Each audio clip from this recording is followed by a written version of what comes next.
y el tema son atributos morales de Dios. Y en este versículo que nosotros hemos leído, el Señor le está hablando al pueblo de Israel, diciendo que si Él los llamó, si Él los sacó del pueblo de Egipto, le está diciendo que deben de santificarse para Él. Dice: porque yo, el Señor, vuestro Dios, yo soy santo. Lo que quiere decir este atributo moral de Dios es que esa es su esencia, esa es su naturaleza de Él. Dios no es que quiera santificarse porque Él ya es santo. Él, como dice el libro de Isaías, que Él es 3 veces santo. Y esta palabra dice que viene del hebreo, que significa kadosh, que significa separado, apartado y distinto. Lo que es la santidad de Dios es un atributo, uno de los atributos que más resalta en la palabra del Señor. Esto, hermanos, da a entender que solamente Dios, que es santo, puede demandar también la santidad de su pueblo. Si Dios llamó a la iglesia es para que se pueda apartar de todas las cosas que hay en este mundo, de tanta contaminación, de tanta cosa que hay, hermanos, que la persona pueda contaminarse. Dios puede condicionar al ser humano, pero ¿cómo lo hace? A través de su palabra. Por eso en la Biblia que todo vuestro ser, espíritu y alma, sean guardados irreprensiblemente hasta la venida del Señor. Dios está demandando hoy esto, hermanos, en la iglesia en este tiempo. Estamos en los últimos días. Estamos, hermanos, contando ya las horas, porque la gente, hermanos, se está perdiendo hoy. La gente se está hundiendo en el pecado. La gente está atada en el pecado. Pero la iglesia tiene que ser diferente. La iglesia tiene que parecerse a ese Dios que es distinto, a ese Dios que siempre se mantiene en santidad. Y cuando nosotros hablamos de la santidad de Dios, implica separación absoluta del pecado. En Dios no hay ninguna mancha, en Dios no hay mácula, en Dios solo hay pureza. En Dios reina la luz. A Él, como le digo, ya no le podemos añadir más santidad. Él ya es santo. Él es santo. Y también dice que significa pureza moral, que es perfecta. También dice que significa trascendencia, totalmente distinto de la creación. El Señor creó este mundo. El Señor hizo, hermanos, esta creación. Pero Él es distinto a esto. Él está separado, hermanos, de esta contaminación que existe. La Biblia dice que Dios es muy limpio de ojos para poder ver el mal.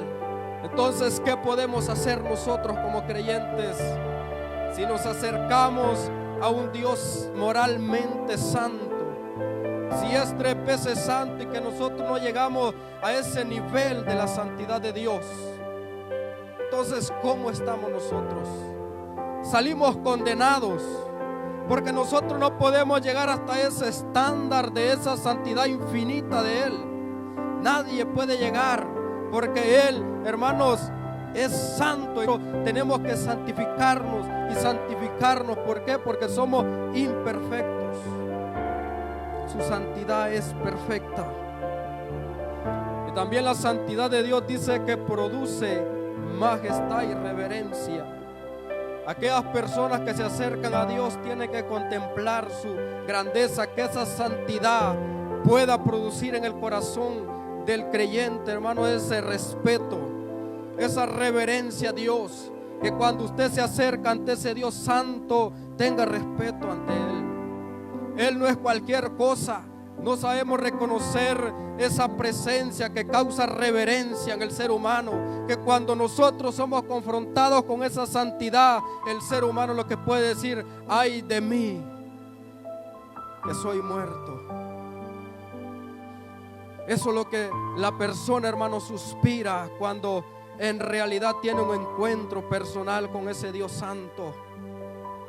Por eso Isaías dijo: ay de mí, porque hermano, él se sentía contaminado. Pero esa santidad de Dios también, cuando nosotros somos humildes y reconocemos nuestra condición delante de Él, esa misma santidad también produce la santidad en nosotros. Porque la santidad de Dios es un atributo comunicable de Dios. Dios tiene atributos incomunicables que el ser humano no los puede tener y que son exclusivamente para Dios, su eternidad. Nadie es eterno como Dios, Él no tiene principio ni fin. Eso es un atributo incomunicable del Señor. También otro atributo incomunicable de Dios es su omnisciencia, porque nadie conoce lo más interno del ser humano, solamente Dios. Él conoce el pasado, Él conoce el presente, Él conoce el futuro. Esa es su omnisciencia. También tiene otro atributo incomunicable que es su omnipotencia. Para Él no hay nada imposible. Y también otro atributo incomunicable es que Dios es omnipresente. Dios está aquí.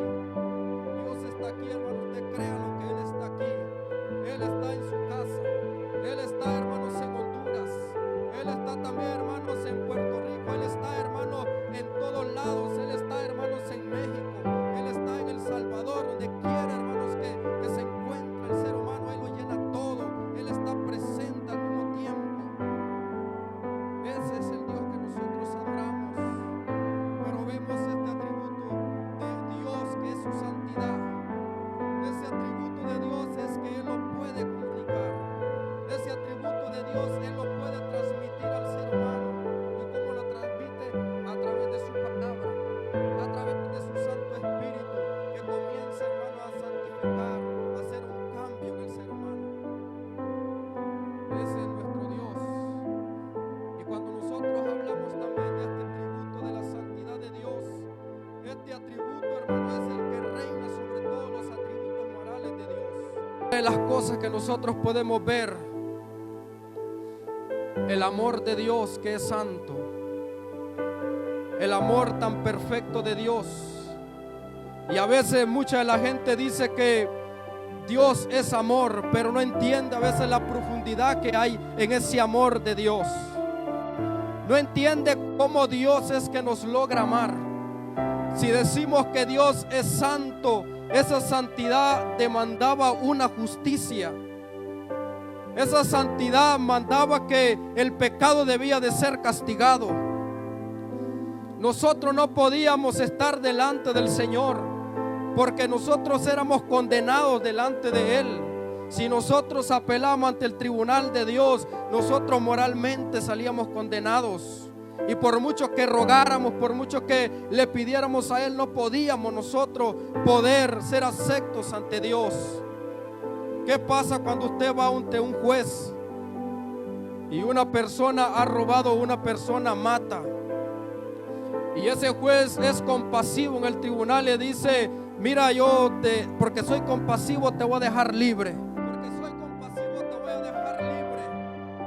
¿Cómo ve usted a ese juez? Ve a un mal juez. Porque en un tribunal no puede haber compasión, no debe haber sentimentalismo, debe de aplicar bien la ley. Así también delante del Señor, hermanos, nosotros éramos condenados. Pero Dios, para no ser, hermanos, imperfecto en sus atributos, en su santidad, su amor, hermano, no podía permitir nuestro error.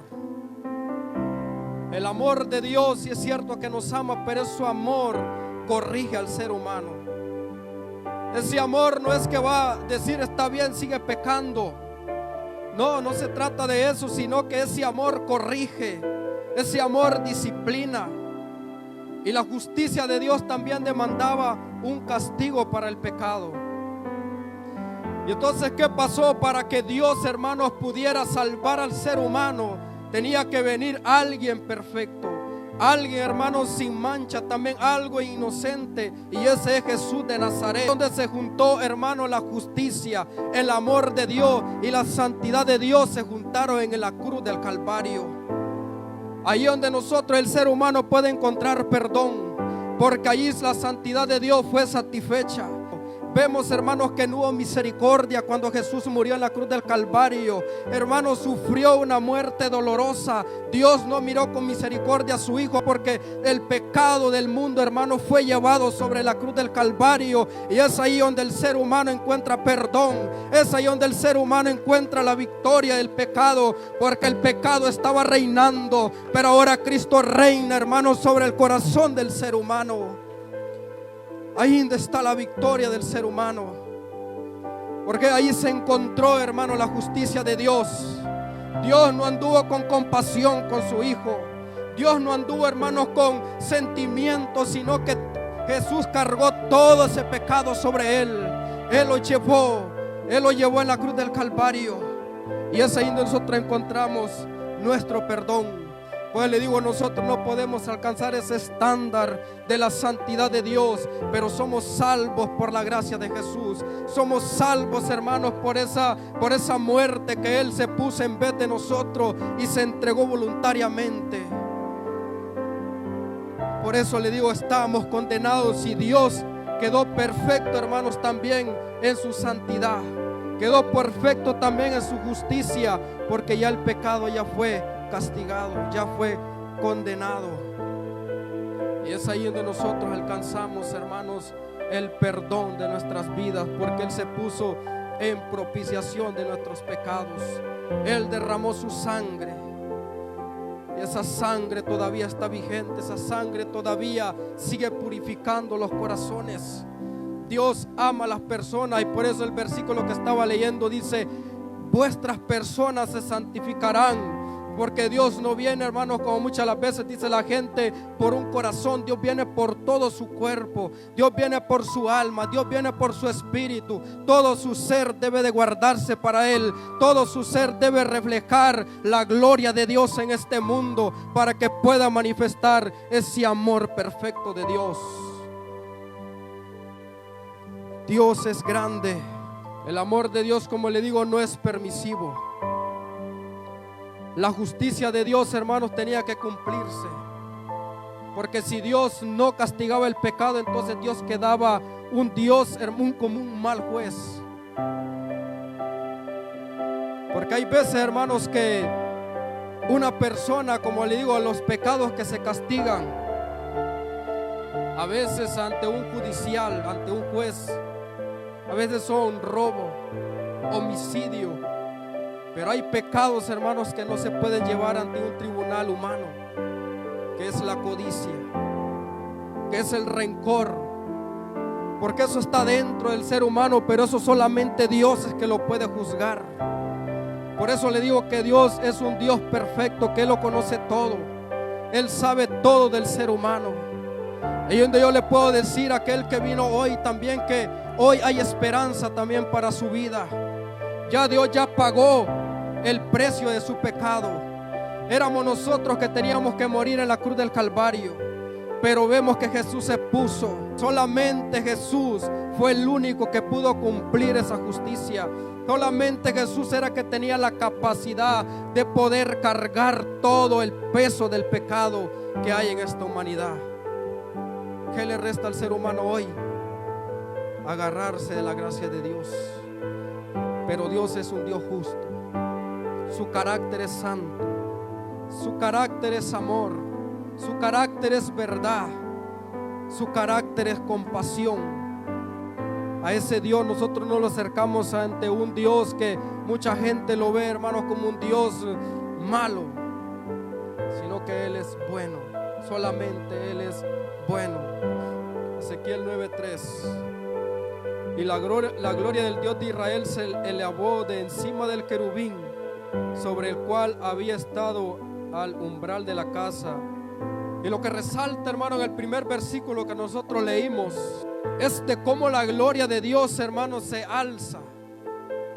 Dice sobre el querubín. Y donde Dios era que reposaba la gloria de Dios, era en el lugar santísimo. Ahí estaba, hermanos, la arca del pacto. Ahí estaba la tapadera que le llamaba el propiciatorio. Y encima de la tapadera estaban los querubines. y allí reposaba la gloria de Dios. Pero cuando el pueblo de Israel peca, cuando el pueblo de Israel se idolatra, cuando el pueblo de Israel está haciendo abominaciones en oculto, dice que la gloria de Dios se alzó. Dios no puede habitar en seres humanos que están contaminados. Dios no puede habitar en corazones que están idolatrados. Aquellos que quitan a Dios por amor a otras cosas. Dios no puede manifestar su gloria, hermanos, en su vida si usted no se guarda para Él. Deben guardarse para Él. Y dice que la gloria de Dios se elevó sobre el querubín, sobre el cual había estado al umbral de la casa. Pero está hablando que la gloria de Dios, hermanos, de estar en el lugar santísimo, dice que se fue al umbral de la casa. Y el umbral de la casa, hermano, es allá donde está el hermano José.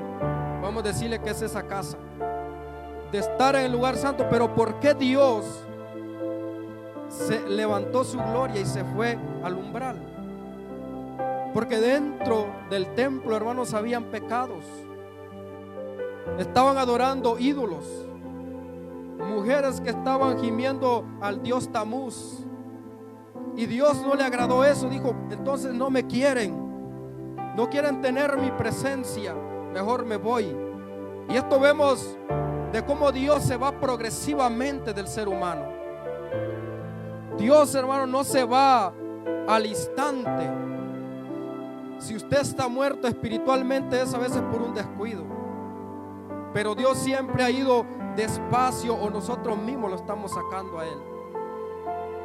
Y dice que llegó hasta el umbral, y eso no está hablando de la misericordia de Dios, que a veces puede estar la iglesia adentro, pero a veces Dios está afuera todavía, hermanos, esperando que la iglesia cambie.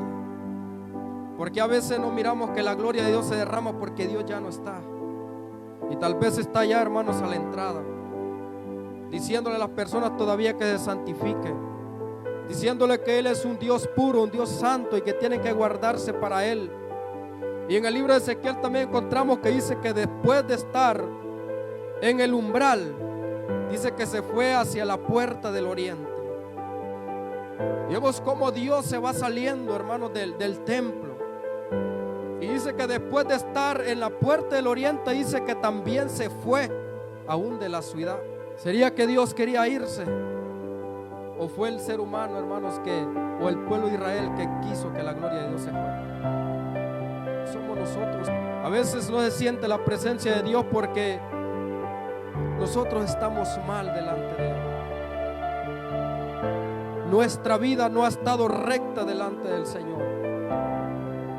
Y tal vez Dios está en la puerta diciendo, como la iglesia ya en Apocalipsis: he aquí, yo estoy a la puerta y llamo. Si alguno oye mi voz y abre la puerta de su corazón, entraré a Él, cenaré con Él y Él conmigo. No le estaba hablando inconverso, le estaba hablando a la misma iglesia. ¿Cómo estamos nosotros delante del Señor, hermanos? Hágase una pregunta, o preguntémonos nosotros cómo nosotros estamos delante de Él. ¿Sentimos todavía el poder de Dios en nuestra vida, o estamos nosotros secos, o nos sentimos solitarios? Porque a veces nos va mal en la vida, porque a veces fracasamos, y porque a veces la gente está deprimida, a veces se encuentra que no tiene solución a su problema porque ha permitido que la gloria de Dios se vaya de sus vidas. Cuando Dios se va de la iglesia, cuando Dios se va de la ciudad, comienzan, hermanos, los problemas, comienzan los homicidios, comienzan destrucciones familiares, comienzan los matrimonios también a destruirse, porque Dios no está en el centro, está en el umbral. Y la gente se pregunta si Dios es santo, si Dios es bueno, si Dios es amoroso. ¿Dónde está? ¿Por qué sucede tantas cosas en el mundo? ¿Por qué tanta guerra? ¿Por qué tantos niños enfermos? ¿Cuál es la razón? Y la gente quiere acusar a Dios y no se da cuenta que es el ser humano que no quiere a Dios en su vida. Ya Dios está saliendo, hermanos, de las iglesias en muchos lugares. Esperemos que en esta iglesia no. A Dios lo están sacando en muchos lugares de las escuelas. A Dios lo están sacando, hermano, en muchos lugares de los hospitales. vemos cuánto aborto, vemos cuánto homicidio. Dios no está en el asunto. Entonces, ¿qué espera el mundo? Si Dios no está, ¿qué esperamos nosotros? Destrucción. El diablo dice que vino para matar, hurtar y destruir, pero Jesús vino para dar vida y vida en abundancia. Ese es el Dios de vida. Ese es el Dios que quiere construir familias, hermanos, fuertes. Ese es el Dios, hermanos, que quiere construir, hermanos, familias que puedan ser el fundamento de las ciudades, que puedan ser familias, hermanos, el fundamento también de las naciones. Pero ¿por qué no se logra? Porque Dios no está. Hemos sacado a Dios. Y Dios, como decimos, Dios es un caballero. Si Él, donde no lo quieren, pues se va a ir, porque permitimos otras cosas dentro de nuestro corazón. Esa es, hermano, la santidad de Dios. Dios nos llamó para que pudiéramos guardarlos para Él. Y vemos también otro atributo de Dios, hermanos, que es la rectitud. Y la rectitud de Dios, hermano, es una expresión también de la santidad de Él. Cuando, para que usted pueda tener una mejor imagen de la rectitud de Dios, usted agarra una regla, ve que esa regla a veces está derecha. Y si usted mide con esa regla, las medidas van a ser buenas, van a ser cabales. Pero si esa regla, hermano, está torcida, ¿cómo cree que van a salir las medidas? Mal. En este país se mide mucho, hermanos, con la cinta. Pero si esa cinta, hermano, está distorsionada, no va a salir nada bueno. Las medidas no van a salir buenas. Y así Dios, hermano, es recto. Y cuando yo le digo que Dios es recto, es que Dios no puede mentir. Su santidad, hermano, su esencia, su naturaleza no lo deja, no porque no que Él quiera mentir, sino porque Él no puede mentir. Y cuando yo le digo ¿qué esperamos nosotros de este atributo de Dios, de la rectitud de Dios? Es que nosotros, cuando vemos este atributo, podemos descansar en Dios, porque Dios dijo, hermanos, y lo hará. Dios no es hombre para que mienta, ni hijo de hombre para que se arrepienta. Si Dios dice, hermanos, que viene un día a traer a su pueblo, va a venir, porque Él no puede mentir. Si Él dice que tiene las promesas, hermanos, para usted, agárrela, porque Él no puede mentir. Y practiquemos, hermanos, ese atributo de Dios. Ser rectos, hermanos, en el trato con los demás. No mentirnos unos a otros. ¿Por qué? Porque cuando perdemos credibilidad, la iglesia, hermanos, pierde credibilidad cuando los miembros se vuelven mentirosos. Y esa, la rectitud de Dios, hermanos, es esa, que Él es fiel en sus promesas. Dios no puede mentir. Y confiemos, hermano, ¿por qué no puede mentir? Dice que Él es la verdad. Pilato le dijo a Jesús, y estando ahí al frente, dijo, ¿y quién es la verdad? Y no se daba cuenta que Jesús es la verdad. Y el mundo anda buscando la verdad, hermanos, en cuantas cosas, en la brujería, en la hechicería. Anda buscando la verdad, hermanos, en otros lados. Y no se da cuenta que la verdad está cerca de su corazón y de su boca, que es la palabra del Señor. Ahí está Jesús cerca de nosotros, esperando. Lo que pasa es que estamos ciegos algunas veces, como dice la Biblia, que algunos, en que sea palpando, hermanos, lo van a encontrar. Pero gloria a Dios, que sea palpando, hermanos, allá ciegas, pero lo van a encontrar. Y otro de los atributos de Dios también es la justicia. Y la justicia de Dios, le digo, hermano, ya se quedó satisfecha en la cruz del Calvario. Ya pagó, hermano, el precio del pecado. Y hay justicia retributiva y hay justicia también restaurativa. Y cuando le digo la justicia de Dios destructiva, es cuando nosotros vemos el juicio de Dios contra el pecado. Donde nosotros vemos la justicia de Dios retributiva. Cuando el diluvio, cuando Noé. Vemos cómo Dios, hermanos, actúa contra el pecado.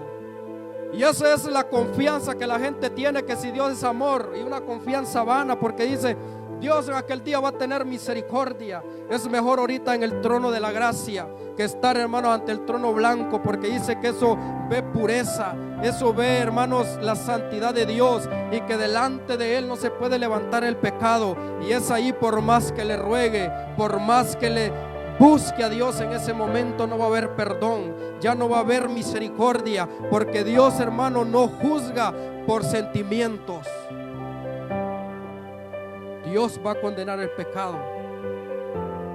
Por eso hoy es el tiempo aceptable. En el trono blanco no va a haber misericordia ya, pero dice: acerquémonos al trono de la gracia para hallar oportuno socorro. Si en el tiempo del diluvio, hermano, la gente se casaba y se daba en casamiento, comían y bebían cosas, hermano, que no son malas, pero habían olvidado a Dios. Cosas, hermanos, que el ser humano se dedica tanto, se idolatra tanto, pero habían sacado a Dios también de sus vidas. Y vemos el instinto de los animales y cómo Dios los llevó al arca, y fueron los únicos que se salvaron, y Noé. ¿Por qué? Porque Dios, hermanos, le ha dado razonamiento al ser humano, pero a veces la razón queda cegada. Y a veces son más obedientes los animales que el ser humano. Entonces la justicia, hermanos, de Dios se tiene que cumplir en el pecado. Como Sodoma y Gomorra también, hermanos, el pecado era grave, y Dios estuvo esperando, porque todavía dice que no había llegado al colmo, hermanos, el pecado de ellos. Pero escuchando Dios tanto el clamor, la mala fama de esas naciones, entonces Dios, hermanos, tuvo que actuar y castigó el pecado, hermanos, y vino la destrucción, vino el fuego, y quedó consumida la ciudad.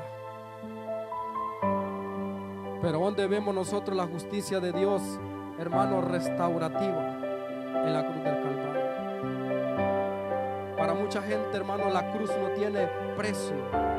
Para mucha gente la cruz es una locura, pero para el cristiano ahí donde encuentra, hermano, la restauración de su vida, donde Cristo murió para darnos vida, donde Cristo derramó su sangre para poder limpiarnos. Allí donde en la cruz del Calvario el ser humano encuentra el amor de Dios, la justicia de Dios, la santidad de Dios. Solamente la vemos allí, a ese Dios perfecto, ese Dios que todavía está esperando que el ser humano pueda salvarse. No hay que esperar ese tiempo donde Dios no va a tener misericordia ya. Hoy es el día aceptable, y no piense que en aquel día Dios va a tener sentimientos contra usted, porque Dios va a juzgar no conforme a su sentimiento, no conforme a la apariencia, sino conforme a los pecados que el ser humano hizo. Porque dice que un libro fue abierto, el libro de la vida, pero dice que otros libros fueron abiertos, y el que no se encontró escrito en el libro de la vida es que será lanzado al lago de fuego.